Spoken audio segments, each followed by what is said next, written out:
दिल्ली में इन दिनों ओ जोन का हल्ला है, क्योंकि ओ जोन के नाम पर अतिक्रमण हटाया जा रहा है, बुलडोजर चलाया जा रहा है।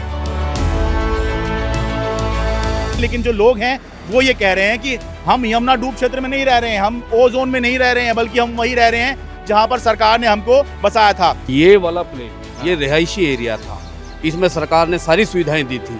नाली है, सड़क है, पानी है, सीवर है, सब चीज़ की सुविधाएं थी।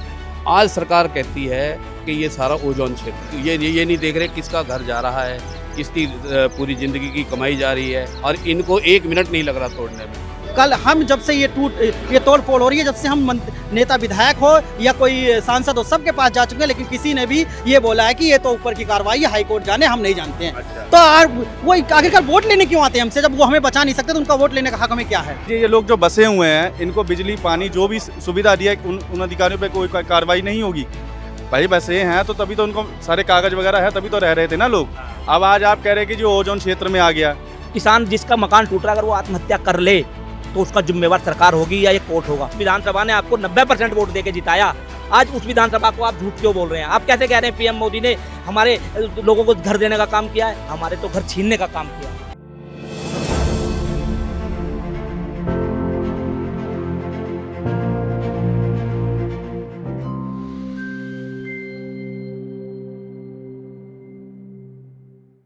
नमस्कार, मैं हूं शरद शर्मा, आप देख रहे हैं शरद शर्मा ऑन ग्राउंड। दिल्ली में इन दिनों ओ जोन का हल्ला है, क्योंकि ओ जोन के नाम पर अतिक्रमण हटाया जा रहा है, बुलडोज़र चलाया जा रहा है। ओ जोन विवाद क्या है, इस पे मैं आपको डिटेल से बताऊंगा। पहले मैं आपको बताता हूं कि मैं यमुना किनारे दिल्ली में वजीराबाद गांव पर हूं, जहां पर ओ जोन में बुलडोज़र की कार्रवाई चल रही है। ये देखिए, ये बुलडोज़र है, ये एक एक करके उस निर्माण को तोड़ रहा है जो अभी हाल फिलहाल में बने हैं, या जो कोई जो है नए दिखाई दे रहे हैं, या जो अंडर कंस्ट्रक्शन दिखाई दे रहे हैं। एक एक करके ये जो यमुना का किनारा का इलाका है, यहाँ पर बुलडोज़र चल रहा है। ओ जोन का विवाद क्या है, ये जहाँ पर ये बुलडोज़र चल रहे हैं, और दिल्ली की लगभग 91 कॉलोनियाँ और लाखों लोग इसकी दहशत में हैं, क्योंकि कभी भी उनके यहाँ पर बुलडोज़र चल सकता है। अभी भले ही नई कंस्ट्रक्शन पर बुलडोज़र चलाने के आदेश दिए गए हैं, या अंडर कंस्ट्रक्शन जो बिल्डिंग है उस पर, जो ओ जोन में है, उस पर बुलडोज़र चलाने के आदेश हैं, लेकिन 31 दिसंबर 2026 के बाद में पुरानी कंस्ट्रक्शन के ऊपर भी बुलडोज़र चलाने के आदेश हो सकते हैं। अभी भले ही है, लेकिन बुलडोज़र की जो तलवार है, बुलडोज़र की दहशत में दिल्ली के यमुना किनारे में जो कॉलोनियाँ हैं, 91 कॉलोनियाँ हैं, लाखों लोग जो रह रहे हैं, वो सब के सब इसी दहशत में है कि जाने कब उनके घर के बाहर इस तरह से बुलडोज़र आ जाए और उनका मकान तोड़ दिया जाए। अब ये ओ जोन क्या है, देखिए, डीडीए ने जो दिल्ली का मास्टर प्लान है, उसमें डीडीए ने दिल्ली को अलग अलग जोन में बांटा है, ABCD, EFGH, ऐसे एक ओ जोन है। ओ जोन ये क्या है, दिल्ली में यमुना किनारे का जो इलाका है, जो यमुना डूब क्षेत्र है, या जो जिसको रिवर बेड कहते हैं यमुना का, या फिर फ्लड प्लेन कहते हैं, तो जो यमुना का डूब क्षेत्र है, जो नदी को बचाने के लिए संरक्षित किया गया है या फिर आरक्षित किया गया है, इसको ओ जोन कहा जाता है। तो ये कहा जाता है कि इस जोन में जो भी कॉलोनियाँ बनी हुई हैं, जो भी मकान बने हुए हैं, उनको तोड़ा जाए, क्योंकि ओ जोन के अंदर कोई भी निर्माण नहीं रह सकता है। तो अब विवाद ये हुआ है कि भाई डीडीए ने ये जो मैपिंग करी है, उसको लोग लेके शिकायत कर रहे हैं कि सालों से जो लोग यमुना किनारे की कॉलोनियों में रह रहे हैं, अचानक से उनको कहा जा रहा है कि आपका जो मकान है वो अवैध है। तो इसीलिए विवाद चल रहा है कि भाई 91 कॉलोनियाँ, दिल्ली की 91 कॉलोनियाँ जो यमुना किनारे पर हैं, 20-22 किलोमीटर है ये इलाका, तो यहाँ पर जो लोग रह रहे हैं वो सब दहशत में हैं। लाखों लोग इन कॉलोनियों में रह रहे हैं, और एक एक करके इन दिनों रोज़ाना, क्योंकि एनजीटी के भी आदेश हैं और जो दिल्ली हाई कोर्ट हैं उसके भी सख्त आदेश हैं कि भाई आप कार्रवाई कीजिए, यमुना के क्षेत्र में कार्रवाई कीजिए। लेकिन जो लोग हैं वो ये कह रहे हैं कि हम यमुना डूब क्षेत्र में नहीं रह रहे हैं, हम ओ जोन में नहीं रह रहे हैं, बल्कि हम वही रह रहे हैं जहाँ पर सरकार ने हमको बसाया था। आपका क्या नाम है जी? मेरा नाम विनोद कुमार है। नमस्कार शरद जी, मैं जगतपुर गांव से हूं, मैं आडोले प्रेसिडेंट भी हूं। अच्छा, मैं वजीराबाद गांव पे हूं, लेकिन जगतपुर हो, वजीराबाद हो, सबसे पहले डेमोलेशन हमारे यही हुआ, जगतपुर में हुआ। ठीक है, हाँ। तो हमारा गांव जो लगभग 75-80 साल पहले ये डूब क्षेत्र में होता था, तो सरकार ने ही इधर बसाया था। अच्छा। और बड़ा प्लानिंग से बसाया गया था, 52-53 के आसपास, और बसा के यहाँ पे लोगों को बड़ा संरक्षित तरीके से, नक्शे से पूरा गाँव बसा के रखा गया। आज 2026 में सरकार का कोई ऐसा आदेश आया या माननीय हाईकोर्ट का ऐसा आदेश आया, क्योंकि मुझे जो लग रहा है कि सरकार अपने तथ्य सही से पेश नहीं कर पाई, जिसमें यहाँ से 22 किलोमीटर लगभग ट्रैक बनता है दिल्ली का झंगोला से लेकर बदरपुर तक, जिसको आज इफेक्टेड हो गया है ओजोन के नाम से। जिसमें आज आप देख रहे हैं कि ये वाला प्लेन ये रिहायशी एरिया था, इसमें सरकार ने सारी सुविधाएं दी थी, नाली है, सड़क है, पानी है, सीवर है, सब चीज़ की सुविधाएं थी। आज सरकार कहती है कि ये डीडीए कहती है कि ये सारा ओजोन क्षेत्र है। अगर ये ओजोन क्षेत्र है तो ये क्या है सामने वाला, क्योंकि ये डूब क्षेत्र था, इसको ओजोन माने तो जब भी सही है कि भाई चलो यमुना। आप कैसे चुनौती दे रहे हैं कि भाई आपका जो जहाँ पर बुलडोजर चल रहा है वो ओजोन नहीं था, वो बताइए मुझे। मैं सबसे पहले तो ये चुनौती दे रहा हूँ कि वो बताएं ये ओजोन कैसे है उनके पास भी तो कोई प्रूफ होना चाहिए ना। अगर मान लीजिए कोर्ट में ये मामला 2014 से चल रहा था, तो आप लोगों ने यहाँ के लोकल लोगों को क्यों नहीं पार्टी बनाया? अच्छा, उनको भी तो पार्टी बनाना चाहिए था। उन लोगों को पता होना चाहिए था कि भाई यहाँ हो क्या रहा है, या आपके घरों के ऊपर खतरा मंडरा रहा है। तो कुल मिला के बात ये है कि ये एक तरफा फैसला है। जो केंद्र की सरकार बैठी है या वो राज्य में सरकार है या वो पिछले जो सरकारें गई हैं, उन्होंने सही से पैरवी नहीं करी, तो उसका खामियाजा इन लाखों लोगों को भुगतना पड़ रहा है। अच्छा, आज सबके घरों पे पीला पंजा मंडरा रहा है। ये कोई नोटिस नहीं देते किसी को, आते हैं और एकदम डेमोलिशन करते हुए चले जाते हैं। ये नहीं देख रहे किसका घर जा रहा है, किसकी पूरी ज़िंदगी की कमाई जा रही है, क्योंकि एक घर बनाने में पूरे के लोगों की पूरी ज़िंदगी निकल जाती है। और इनको 1 मिनट नहीं लग रहा तोड़ने में। एक मेरे भाई ने सही बोला था कल कि एक कसाब जिसको आतंकवादी सिद्ध होने में 11 साल लगे थे, यहाँ तो 11 महीने नहीं मिले, 11 दिन नहीं मिले हम लोगों को सिद्ध करने के हमारा घर है या ये ओजोन नहीं है। कम से कम सरकार को इतना तो समय हमें देना चाहिए था, कोर्ट को हमें इतना समय तो देना चाहिए था कि भाई जो लोग हैं वो अपना भी तथ्य अपनी तरफ से कोर्ट में आएँ, अपनी बात रखें। पर हमारा कुछ नहीं सुना जा रहा है, बस अपनी तरफ से पीला पंजा आता है, तोड़ता हुआ चला जाता है। किसी अधिकारी के पास कोई भी ढंग का कोई जवाब नहीं है। आज एमसीडी कार्रवाई कर रही है, आप चलिए मेरे साथ। एमसीडी कार्रवाई करेगी तो एमसीडी की सीधा कहेगी डीडीए से बात कीजिए, हमें डीडीए ने बोला है। एसडीएम एसटीएफ का चेयरमैन है, वो नोटिस देता है, जो भी नोटिस देता है वो एसटीएफ का चेयरमैन एसडीएम है। एसडीएम कहता है कि मुझे नहीं पता, मुझे डीडीए ने बोला था। तो कहने का मतलब यह कोई भी क्लियर नहीं कर पा रहा है। तो समस्या यहाँ ये है कि ये क्षेत्र हो, जगतपुर हो, ये पूरा जितना भी डूब क्षेत्र था, इसको सारे पे आज के टाइम में खतरा मंडरा रहा है। और सबसे पहली कार्रवाई हमारे गांव से हो रही है, जिसका नाम जगतपुर गांव है। ठीक है, मैं ये दिखा दूं जहां मैं खड़ा हूं, इसके उस तरफ देखिए, वो जो सारा इलाका है वो उधर यमुना है, यमुना नदी है। और उसके बाद ये बीच में खादर का इलाका है, कुछ खेत हैं, और फिर जो है इधर जो है ये गाँव हैं। आप बताइए भाई साहब, कैसे ये इलाका जो है आप कह रहे हैं कि ओजोन में नहीं आ रहा, अगर डीडीए कह रहा है कि ये ओजोन में है, आपके हिसाब से कैसे नहीं है? देखिए, मैं जड़ौदा कॉलोनी में रहता हूँ, लेकिन अच्छा। डेमोलेशन हमारे वहाँ के लिए भी ओजोन घोषित कर दिया गया है। अच्छा। जड़ौदा पार्ट 3 को भी ओजोन में घोषित कर दिया गया है। अगर सरकार ये कहती है कि ओजोन में है, हम तो चलो ये तो फिर भी इसके बांध के किनारे हैं। हाँ। हम तो इन 3 कॉलोनियों के बाद हैं। अच्छा। वहाँ भी ओजोन घोषित कर रखा है उन्होंने कि ये भी ओजोन है। तो ये सरकार आखिरकार 16 साल से कहाँ बैठी थी? कम से कम उस समय हमें एक नोटिस देती कि आप ओजोन में है और इसकी कार्रवाई की जाए। सरकार ने अचानक है। और सबसे बड़ी बात है, जो नेता लोग हमारे पास वोट मांगने आते हैं, वोट मांगने समय तो वो आ गए और वोट लेके चले गए। कल हम जब से ये तोड़ फोड़ हो रही है, जब से हम नेता विधायक हो या कोई सांसद हो, सबके पास जा चुके हैं, लेकिन किसी ने भी ये बोला है कि ये तो ऊपर की कार्रवाई है, हाईकोर्ट जाने, हम नहीं जानते हैं। अच्छा। तो वो आखिरकार वोट लेने क्यों आते हैं हमसे? जब वो हमें बचा नहीं सकते तो उनका वोट लेने का हक हमें क्या है? देखिए, ये जो इनकी जो तर्क है उनका ये है कि इधर जो है ये सारा डूब क्षेत्र है और ये पुश्ता बना हुआ है या बांध समझ लीजिए, जिसमें ट्रैफिक चल रहा है। ठीक है, इसके इधर जो है कार्रवाई चल रही है। इनका कहना ये गलत है। ओजोन इसलिए नहीं है कि ये नक्शा से बसा हुआ है गाँव वजीराबाद जगतपुर। अच्छा। सरकार ने बसाया था। अच्छा। उसके बाद जो ना ओजोन तो इसमें है ही नहीं। अब ये नक्शा लगा रहे हैं। हमें बाढ़ आई थी 74 में, 78 वाली बाढ़। हाँ। उसके बाद इस गांव का नक्शा बना, बांध लगा। अच्छा। ये ओजोन में आता ही नहीं। पर कैसे नहीं, मतलब वो कह रहे हैं तो मतलब अथॉरिटी है वो, तो अगर वो है। और ये सरकार की जो ना दादागिरी है और कुछ नहीं। अच्छा। प्रशासन गुंडागर्दी पे है, वो चाहे कोई भी पार्टी है। अच्छा। XYZ, ये मार के छोड़ेंगे इस पब्लिक है। ये आज मकान बना तो देगी सरकार ये पैसे। हाँ। आज एक एक मकान में जो लग रहे हैं करोड़ों रुपया, कहाँ से आएगा? कहाँ जाएगी पब्लिक? फिर ओजोन है तो तोड़ दो। हाँ। ओजोन है तो तोड़ दो। ओजोन है ही नहीं। देखिए, इनके पास क्या है, कोई डिफाइन करने का कोई पॉलिसी नहीं है। हाँ। एक होता है कि भाई हमें या तो कोई मैप दिखाए, कोई हमें बताए आके भाई ये ऐसे ऐसे करके ओजोन इस तारीख को बना अगर मान लीजिए ये कहते हैं 80 साल पहले हमारा गांव बसा यहाँ पे आके, और वो सरकार ने बसाया, अगर वो कहती है हम पे गलती हुई तो हमें फिर जगह बताओ कि हम ओजोन के अलावा कहाँ जाएं, क्योंकि ये सरकार ने बसाया तो हमने तो नहीं बसाया। ये जो 1511 कॉलोनी उन्होंने पास करी है, उससे पहले उस सूची में हमारी कॉलोनी का नाम भी हुआ करता था, पास की सूची में। और शीला दीक्षित के समय शीला दीक्षित ने हमें प्रोविजनल सर्टिफिकेट भी दिया था उस कॉलोनी को। तो आखिरकार उस समय वो सर्टिफिकेट किस ब्याह पे दिया गया? शीला दीक्षित ने जो कॉलोनियां क्या नाम है पक्की करने के लिए पास करी थी, उसमें भी नाम था आपकी कॉलोनी का। 508 नंबर हमारी कॉलोनी का नंबर है, संख्या नंबर है, और उसका प्रोविजनल सर्टिफिकेट बाकायदा हमें दे रखा है। और जो 2019 में मोदी जी ने जो पास करवाई थी उसमें भी नंबर है, नंबर था। लेकिन अभी अचानक जो नई 1511 कॉलोनी जिस दिन इन्होंने अपनी लिस्ट शॉर्ट लिस्ट करी, उसमें से हमारा नाम हटा दिया गया और ओजोन में डायरेक्ट डाल दिया गया। पीएम उदय की कुछ रसीद दिखाएंगे हम आपको। ये पीएम उदय की कुछ रसीद है जो मिलन विहार एक हमारे यहाँ कॉलोनी है, उसको भी पहले अनोथाई कॉलोनी में बोर्ड में प्रोविजनल सर्टिफिकेट मिला हुआ है, पक्का का सब कुछ मिला हुआ है। उसके यहाँ पे लोगों ने अपनी पीएम उदय में रिसिप्ट है उनकी, उन्होंने अप्लाई किया था, सब कुछ हो गया था।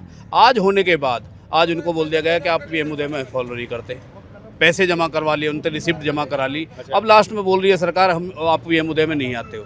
अगर पीएम उदय में नहीं आते तो फिर आदमी कहाँ जाए, कैसे करे? कहने का मतलब ये कोई भी क्लैरिफिकेशन देने के लिए कोई अधिकारी तैयार नहीं है, कोई बताने के लिए तैयार नहीं है कहाँ तक ओजोन है, कैसे ओजोन आ गया, कब आ गया ओजोन। अगर ओजोन आ गया तो कोर्ट में आपने क्या साक्ष्य रखे थे, जो भी आपने यहाँ से प्रूफ रखे होंगे सरकार के द्वारा, क्योंकि देखिए ये PIL डली 2014 में, 14 से 25 तक आम आदमी पार्टी की सरकार रही, उन्होंने भी गलत प्रूफ दिए होंगे जरूर, जब तो ये ओजोन का लफड़ा पड़ा है। और वर्तमान में केंद्र में उनकी सरकार है भाजपा वालों की। अगर मान लिया आदेश आ गया है तो इस पर क्यों नहीं अध्यादेश लाते वो लोग इसे रोकने के लिए, क्योंकि लाखों लोग आज इसमें सफ़र कर रहा है। लोगों को मतलब पूरे खून पसीने की कमाई है, घर की ज़मीन बेच बेच के वो यहाँ आके 50 गज 25 गज 100 गज ले लेकर रह रहे हैं, और आपने आके 2 मिनट में सबको बोल दिया कि ये ओजोन क्षेत्र है, ये टूटेगा, तो कहाँ जाए? सरकार जो है गरीबों को हटाने की कोशिश कर रही है। यहाँ पर सरासर सरकार जो है गरीबों को मारने का काम करी। और मैं तो कहता हूँ अगर सरकार को नहीं बसाना दिल्ली के अंदर गरीबों को, तो उन्हें भगा देना, एक नोटिफिकेशन जारी कर दे कि जो भी बाहर से आए, यूपी से, बिहार से, झारखंड से, जहाँ से भी आए, वो अपने वहीं वापिस आ जाएं। दिल्ली में रहने का कोई अधिकार नहीं है। शरद भैया आप सभी के जय माता दी। मेरा नाम दास विनय और मैं झड़ौदा में रहता हूँ। ये जो डेमोलेशन की कार्रवाई चल रही है, ये जगतपुर गांव या वजीराबाद में नहीं है, बल्कि हमारे झड़ौदा के अंदर के लोगों में भी डर फैला हुआ है कि अगर मान लो गांव सुरक्षित नहीं है तो जो कॉलोनी है वो कहाँ से सुरक्षित रहेगी। मेरा एक छोटा सा तात्पर्य ये भी कहना है कि जैसे पीछे भी सांसद साहब कह रहे थे कि हम इसको जो अधिकारियों ने जो त्रुटि करी है उसे हम ठीक करने की कोशिश कर रहे हैं। जब उनके सामने ये मसला आया था तब क्या उस समय उन्होंने ठीक करने की कोशिश नहीं करी थी, या उस अधिकारी के ऊपर उन्होंने कोई कार्रवाई करी है? या जिन्होंने भी मान लीजिए ये लोग जो बसे हुए हैं, इनको बिजली पानी जो भी सुविधा दिया है उन अधिकारियों पे कोई कार्रवाई नहीं होगी? भाई बसे हैं तो तभी तो उनको सारे कागज़ वगैरह है, तभी तो रह रहे थे ना लोग। अब आज आप कह रहे हैं कि जो ओजोन क्षेत्र में आ गया, मतलब कहने का मतलब है कि जब आप करो तो सब सही है और कोई गलती कर दे तो गलत है। मतलब कहने का मतलब है कि आप हर तरीके से अपने आप को ये कहना चाहते हो कि हम सही हैं बाकी सब गलत है। आप लोग राजनीति कर रहे हो, आप लोगों की राजनीतियों की वजह से इतने लाखों लोग परेशान हैं। मान लीजिए कल को किसी का भी घर टूट जाता है, जिस भाई का घर टूटा है, जो भी हुआ है, वो बेचारा कहाँ जाएगा? एक तरीके से आप कहना चाहते हैं कि जो दिल्ली के लोग रह रहे हैं उनको दिल्ली से बाहर खदेड़ दिया जाए। सीलिंग का डर लोगों के अंदर मन में भय है, हर जगह आपने हर सिस्टम को बेकार करके रख दिया है। वजीराबाद के बाद अब मैं जगतपुर गांव में हूं। जगतपुर गांव हो या फिर वजीराबाद हो, यमुना किनारे पर जो भी इलाके पड़ रहे हैं, यहां पर बोर्ड लगा दिए गए हैं कि भाई ये ओजोन का क्षेत्र है और यहां पर किसी भी तरह का निर्माण, किसी भी तरह की रिहाइश जो है ये अवैध है। और इसीलिए ये देखिए, ये जो मकान आपको दिख रहा है, ये भी बुलडोज़र से तोड़ा गया है। ये बन रहा होगा, जैसे कि मैंने कहा कि या तो जो बन रहा है, जो अंडर कंस्ट्रक्शन है, या जो नया बना सा दिख रहा है, उस पर जो है अदालत ने आदेश दिया है कि भाई इसको तोड़ा जाए। तो आप बताइए जी, कैसे आप लोग ये कह रहे हैं कि ये जो इलाका है यहाँ पर, ये ओजोन में नहीं आ रहा है? देखिए मैं आपको एक बात बता दूँ, सरकार ने कहा है जहाँ बाढ़ रहित एरिया है, फ्लड एरिया है, जहाँ पे बाढ़ आती है, जहाँ पे पानी आता है, वो ओजोन होता है। मैं सरकार से पूछना चाहता हूँ, सिविल लाइंस के अंदर, मोनेस्ट्री के अंदर, गुरुद्वारे के अंदर और पूरी दिल्ली के अंदर बाढ़ का पानी पहुँच जाता है कि वो फ्लड एरिया है या ये फ्लड एरिया है? 1984 में ये बांध बंधा है, 78 से हमारे गाँव के अंदर पानी नहीं घुसा। जहाँ पे पानी आज तक घुसा ही नहीं, वो बाढ़ रहित एरिया हो कैसे सकता है? यहाँ से एक बार ड्रोन से देख लीजिए कि ये देखिए, ये दाहिनी तरफ आपको दिखाई देगा, ये यमुना का जो फ्लड प्लेन दिखाई दे रहा है हरा हरा सा, ये भी फ्लड प्लेन है, और इसके दूसरी तरफ यमुना है। ठीक है। और ये जो हरा हरा दिख रहा है आपको, बीच में आपको ये सड़क दिख रही है, ये पुश्ता या बांध समझ लीजिए, और इसके इधर लोगों ने यहाँ पर रिहाइश कर रखी है।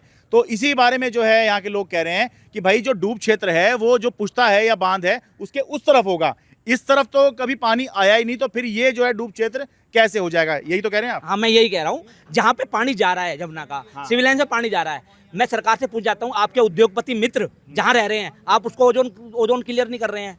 2014 से ये मामला चल रहा है, 19 में ये क्लियर हुआ। 19 में अगर ये फ्लड एरिया था तो 19 में ये ओजोन के बोर्ड लगने थे, ये 3 दिन पहले बोर्ड लगे हैं। ये सरकार, ये प्रशासन, ये जो हाई कोर्ट के ऑर्डर जो आए हैं, ये सरकार ने ऐसे घुमा के हाई कोर्ट से हमें ऑर्डर कराए हैं। ये सीधा अपने ऊपर लेंगी तो इनके ऊपर एक आरोप जाएगा कि आप लोगों का घर तोड़वा रहे हैं। तो मेरा सिर्फ ये मानना है, जब हमारा गांव बूढ़ मतलब जमुना क्षेत्र में है ही नहीं, बाढ़ क्षेत्र में है ही नहीं, तो हमारे गांव ओजोन में आ कहाँ से गया। पहले मैं आपकी बात को एक बात आपने बोली कि मकान नया बना है, मैं उसको पहले गलत साबित करता हूँ। ये 3 साल पुराना मकान है। हम किसान हैं, किसान हर साल फसल उगाता है, पैसे लाता है और अपने मकान में लगाता है, अपनी छत बनाता है। तो अभी किसानों के लिए एक मकान बनाना बहुत बड़ी बात है। हम उद्योगपति नहीं है, अडानी अंबानी नहीं है कि हमारा नुकसान 10,000 करोड़ का अंबानी का सरकार भर दे और बाद में उसको 100 करोड़ का लोन दे दे। हमें कोई लोन भी देने वाला नहीं है। सरकार को जो किसानों को सरकार लोन देती है उस पर भी डबल ब्याज लगा देती है। तो ये मकान 3 साल से बन रहा है, आज 3 साल पुराने मकान को तोड़ा गया। तो ये जो बात मैंने कही थी, ये कोर्ट के आदेश में है, ये फोटो खींचकर जो है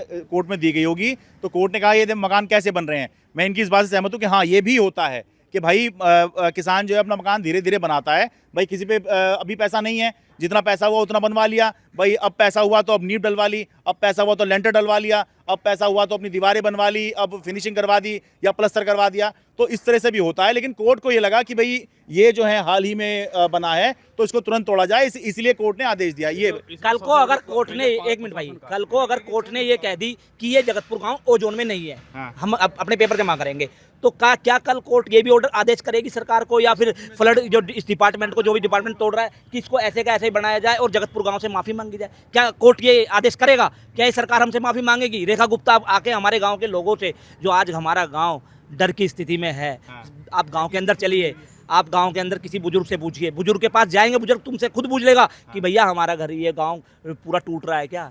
इतनी भय की स्थिति में है। अगर कोई भी किसान जिसका मकान टूट रहा है, अगर वो आत्महत्या कर ले तो उसका जिम्मेवार सरकार होगी या ये कोर्ट होगा? रोड पक्की दे दी है, बिजली दे दी है, इसमें सारा कुछ फैसिलिटी दे रही है गवर्नमेंट। ये भी तो देखो, ये अब देखो ना, कैमरा घुमा के देखो इधर। ये बेसिकली ये कह रहे हैं कि भाई अगर ये ओजोन था, ओजोन का मतलब जैसा कि मैंने बताया कि यमुना का डूब क्षेत्र, यमुना को बचाने के लिए कुछ इलाके को रिजर्व किया गया है। भाई यहाँ पर कोई कुछ नहीं करेगा, यहाँ पे सिर्फ नदी बहेगी। तो ये कह रहे हैं कि अगर ये ओजोन है, ये इलाका जो है ओजोन है और ये मकान जो है यहाँ पे अतिक्रमण है, तो फिर ये इलाके में जो सड़कें वड़कें बनी हैं, बिजली दी जा रही है, पानी यहाँ दिया जा रहा है, लोगों के सीवर लाइन भी डली हुई है यहाँ पर, गैस पाइपलाइन ऊपर प्रॉपर सीवर लाइन है, गैस लाइन है, भी है, आईजीएल की गैस पाइपलाइन भी है, वो भी डली हुई है यहाँ पे। पीएम उदय के द्वारा हमें पीएम उदय में हमें जाने के लिए इन्होंने पोर्टल खोला था। हमने भी उसमें हमने रजिस्ट्रेशन भी किया हुआ है, गांव के लोगों ने, कुछ लोगों ने, और रजिस्ट्रेशन किया हुआ है, उस रजिस्ट्रेशन के पैसे भी लिए हुए हैं। 2019 के बाद हमें कह दिया कि पीएम उदय में ये आपका गाँव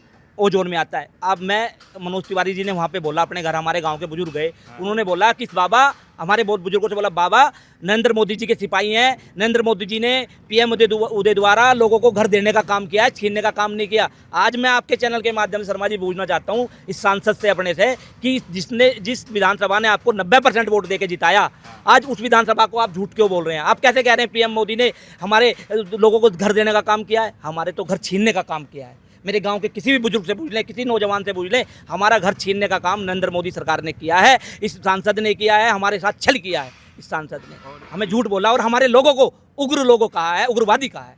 और शर्मा जी, मैं एक चीज़ पूछना चाहूँगा, जैसे ये कह रहे हैं कि कोर्ट का आदेश है, ओजोन क्षेत्र में आता है, तो यही कोर्ट के आदेश पे क्या अक्षरधाम मंदिर पे बुलडोजर चलाएंगे, खेल गाँव पे बुलडोजर चलाएंगे, या फिर सिर्फ ये गरीब लोगों के ऊपर ही बुलडोजर चलेगा? मेरा सिर्फ एक छोटा सा प्रश्न है। अब इन्होंने कहा जी वहाँ बुलडोजर चलाएंगे, सचिवालय है सारा जमुना के किनारे क्षेत्र पे ही तो बसा हुआ है, क्या है वहाँ चलेगा बुलडोजर? उसमें केवल हम लोगों के ऊपर। अभी एक मिनट, मैं अभी इसमें बताऊं, अभी हम रामवीर सिंह विदुड़ी जी के पास गए थे, वो इस ओजोन की लड़ाई लड़ रहे हैं।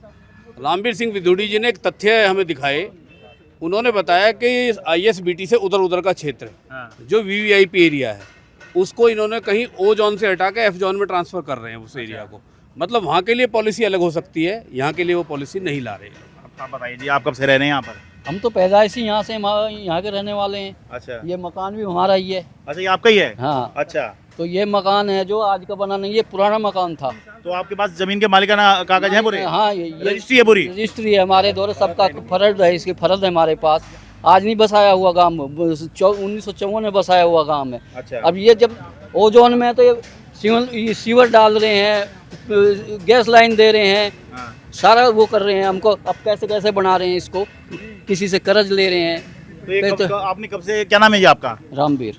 ये कब से बनाना शुरू किया था जी आपने? तो 2 साल हो गए बनते हुए। अच्छा, अब कहीं से पैसे लिया है? एमसीडी पैसे नहीं लेती हैं? यहाँ कोई भी मकान बनता है एमसीडी पैसे नहीं लेती, अच्छा, लेती है। अच्छा, मुझे लगा यहाँ पे ये वाला अजूबा होता होगा कि एमसीडी पैसे नहीं लेती होगी मकान बनने पर। आप ये कह रहे हैं सब कुछ लेती है, एमसीडी पैसे भी लेती है, अच्छा। प्रशासन को पैसे लेके जाती है, हर मकान को रोकते हैं, पुलिस लेती है, सबको देना पड़ता है, जब बनाना पड़ता है, ऐसे थोड़ी बनता है। तो ये ओजोन के बोर्ड भी अभी हाल फिलहाल में ही लगाए गए, इससे पहले ओजोन के बोर्ड भी नहीं लगे हुए थे, है? 3 दिन हुए, 3 दिन से यहाँ।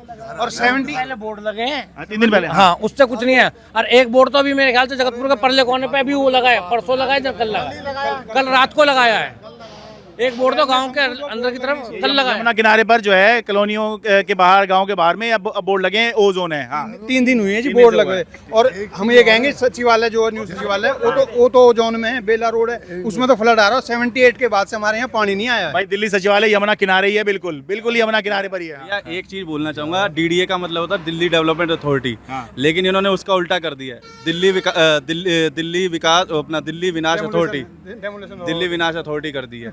मतलब गरीबों को हटा दो। और बताओ, उनको ये चीजें रोक देनी चाहिए, उसके बाद जो भी होगा देखा कल जाएगा। को ये चेंज होता कि ओजोन में नहीं है गाँव, ये इसका हर्जाना कौन देगा जो नुकसान कर रही ये है? कह रहे हैं कि कल को अगर ये मान लो डीडीए ने दोबारा मैपिंग कर दी और ये कहा कि अच्छा भाई ये ओजोन में नहीं है, तो फिर जो मकान तोड़े इसका हर्जाना कौन देगा? बिल्कुल सही बात है भाई, लाखों रुपए लगाकर जो है मकान बनते हैं, तो कैसे जो है इसका हर्जाना दिया जाएगा? आप बताओ भाई, क्या कहना चाह रही है? सबसे बड़ी बात ये है कि सिविल लाइन वगैरह कश्मीर गेट पानी भरता है बरसात में, वहाँ कोई इशू नहीं है। हमारे यहाँ सरकार का बनाया हुआ बांध है, उसके बाद भी अंदर तोड़ा जा रहा है। वहाँ तोड़ लो जाके, वहाँ तो आज की डेट में पानी भर रहा है, हर साल भरता है, वहाँ क्यों नहीं तोड़ते? यहाँ प्रोटेक्शन होने के बाद भी तोड़ा जा रहा है, तो अन्याय हो रहा है हमारे साथ। तो भाई पूरी दिल्ली में दहशत है। ये तो केवल एक केस स्टडी जो है मैंने आपको यहाँ के तौर पे दिखाई है। जो यमुना के किनारे इलाके हैं उनमें ओजोन के नाम पर जो है बहुत चर्चा है, लोग डरे हुए हैं कि क्योंकि दिल्ली में बुलडोज़र बहुत चल रहा है, तो लोग डरे हुए हैं जाने कब हमारे घरों में बुलडोज़र चल जाए। जो जनप्रतिनिधि हैं वो आश्वासन तो दे रहे हैं, लेकिन उसका कुछ खास असर होता हुआ नज़र नहीं आ रहा, क्योंकि बुलडोज़र तो चल ही रहा है। और ये भी बात हो रही है कि जब सालों से यहाँ पर लोग रह रहे हैं, तो अचानक से ये ओजोन वाली बात कहाँ से आई है? क्या पहले नहीं पता था जब आप यहाँ पर लोग मकान बना रहे थे तब नहीं पता था कि ये ओजोन है? अचानक से ये ओजोन कैसे हो गया? बेशक ये जो बुलडोज़र चल रहा है ये दिल्ली हाई कोर्ट के सख्त आदेश के बाद ही चल रहा है, इसमें कोई शक नहीं है। बाकायदा कोर्ट के सामने फ़ोटोग्राफ्स भी पहुँची कि भाई देखिए ये मकान बन रहे हैं, यहाँ पर ये हो रहा है। तो कोर्ट ने इस पर नाराज़गी जताते हुए जो एमसीडी के अधिकारी भी हैं उनको भी तलब किया है। ये भी हो रहा है और बहुत ज़रूरी है कि भाई कैसे अगर आप एक तरफ कह रहे हैं ये ओजोन है, तो भाई जो एजेंसियां हैं, ये एमसीडी है, ये दिल्ली पुलिस है, ये डीडीए है, ये क्या कर रहे हैं? ये क्या बस बाद में रिपोर्ट देने के लिए आते हैं या बस तोड़ फोड़ करने के लिए? उससे पहले यहाँ पे अगर कोई निर्माण हो रहा है उसके लिए कोई जिम्मेदारी नहीं है इनकी, सिर्फ जिसने बना लिया बस वही भुगतेगा और वही रिश्वत भी देगा। पहले वो जो बना रहा है वो रिश्वत भी देगा, दिल्ली पुलिस को भी, एमसीडी को लोग बता रहे हैं, हाँ, और फिर जो है वही भुगतेगा। कल को अगर कोई कुछ भी होगा कि भाई ज़मीन जो है ओजोन में घोषित कर दी तो वही भुगतेगा। तो मेरा सवाल इस बात पे है कि एजेंसियां कर क्या रही हैं? कोर्ट इन पे कार्रवाई भी कर रही है, लेकिन और भी जो है उग्र होकर सख्ती से मुझे लगता है कोर्ट को कार्रवाई करनी चाहिए। और केवल इस एक मामले में मैं नहीं कह रहा हूँ, जितने भी बुलडोजर चल रहे हैं, अचानक से कोई मकान नहीं बन जाता है, अचानक से कोई वहाँ पे बिजली का कनेक्शन नहीं दिया जाता, पानी का कनेक्शन नहीं दिया जाता, आधार नहीं बनता, लोगों के पासपोर्ट नहीं बनते। यहाँ तो गैस पाइपलाइन बता रहे हैं लोग, गैस पाइपलाइन आ गई है। तो इसलिए जो है देखने की ज़रूरत है कि भाई ये बात ठीक है, नदी को बचाना बहुत ज़रूरी है, लेकिन नदी को बचाने के लिए जो है सालों से जो आंख बंद करके लोग बैठे हुए थे उन पर कार्रवाई होनी चाहिए। और यहाँ पे लोगों से बात करनी चाहिए कि भाई इतना एरिया है और इस वजह से हम तोड़ रहे हैं, ताकि लोगों में एक जो दहशत का माहौल है वो ख़त्म हो। और ये काम जो है ये कोर्ट का नहीं है, कोर्ट के सामने तो जो साक्ष्य आते हैं और जो लीगल पोजीशन होती है कोर्ट तो उस पर आदेश देती है, ये जनप्रतिनिधियों का काम है। जो वोट लेते हैं और आगे आपके जीवन बेहतर होने का वादा करके आपके चरणों में गिर के आपसे वोट मांग के जाते हैं, ये उनका काम है कि भाई वो आपको एक आतंक मुक्त, भय मुक्त जीवन दें। तो भाई आपने इनसे वोट लिया है, तो भाई ये जो ये कह रहे हैं, इनकी चिंता है, उसका निवारण कीजिए। बताइए इनको कि कैसे ये जो जहाँ रह रहे हैं ये ओ जोन में आता है और क्या इसका निवारण है, अब क्या हो सकता है, इसके बात करें और सरकार फिर उसके आगे फिर कार्रवाई करे। केवल ये कह देना कि कोर्ट कह रहा है, अरे कोर्ट तो और भी बहुत कुछ कह रहा है, उसके बाद में सरकार अध्यादेश लाकर कोर्ट के आदेश भी पलटती है ना। तो खाली ये कह देना कि कोर्ट कह रही है, कोर्ट तो बिल्कुल ठीक ही कह रही है भाई, आप जो उसके सामने पेश करोगे उसके आधार पर तो कोर्ट बोलेगी। तो ये बात है कि सरकार को जो है अपने लोगों की चिंता करनी चाहिए, जिन लोगों से आपने वोट लिया है, जो लोग सालों से यहाँ रह रहे हैं। नदी को भी बचाना है, यहाँ पे रिहाइश को भी बचाना है और इनमें एक समन्वय बनाना है, तभी जो है एक बेहतर दिल्ली, एक बेहतर दुनिया हम बना सकते हैं। क्योंकि दोनों ही ज़रूरी हैं, जितने लोग ज़रूरी हैं उतने ही हमारे प्राकृतिक संसाधन, हमारी नदियाँ, हमारे पहाड़, ये सब ज़रूरी हैं। इसलिए मैंने इतनी लंबी बात कही है।